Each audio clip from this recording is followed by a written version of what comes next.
से air pollution decreasing. तो ऐसे जमाना है अपन देखना देखे बहुत कलकारखाना बहुत पेट्रोल गाड़ी गुड़ा আছে तो কলকারখানা যেতে পুলা আছে আমার এনवायरमेंट के बहुत प्रदूषित होছে তালে গঞ্জ ঘর सब पूरा दूषित होছে गंधमय घर आने क्रैक क्रैक होছে गाड़ी गाड़ी में धुआं बहुत जान बहुत जाने बोला जमाई कि ना एसिड रन होছে दिल्ली लेके जाने जे सिगरेट डीपी है से भी डुप्लीकेट सिगरेट पीवा लेके पूरा एनवायरमेंट है है तो हमें ताकि केंटा कमावा ताई हमें हम प्रोजेक्ट बोलिछु उन्ना गाड़ी मन कोने लेना पहले पेट्रोल डीजल गाड़ी वाले लेना पुला होतला एकेन नवा जमाना ने कार्बन फिल्टर लागू छे तो एजर लाने बोले बहुत कम धुआं ने बाहर छे तो हमर एनवायरमेंट बहुत कम पड़े छे हेले हमके हेले पे बैटरी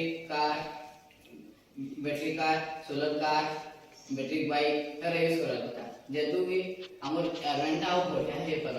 हमर एनवायरमेंट के आउ भल से रोकाली गौन पतोरा जवाब होता ई जनरेशन में हमें गाड़ी मोटर के कमेंट करूं कि यूज करबा के जेंदा हमें जेन के वाले गाड़ी मोटर यूज करू तो ताकि हमें नी कोम तो हमें बैटरी गाड़ी जेना के नवा टेक्नोलॉजी वाला है तार इंक्लूड मतलब बाइक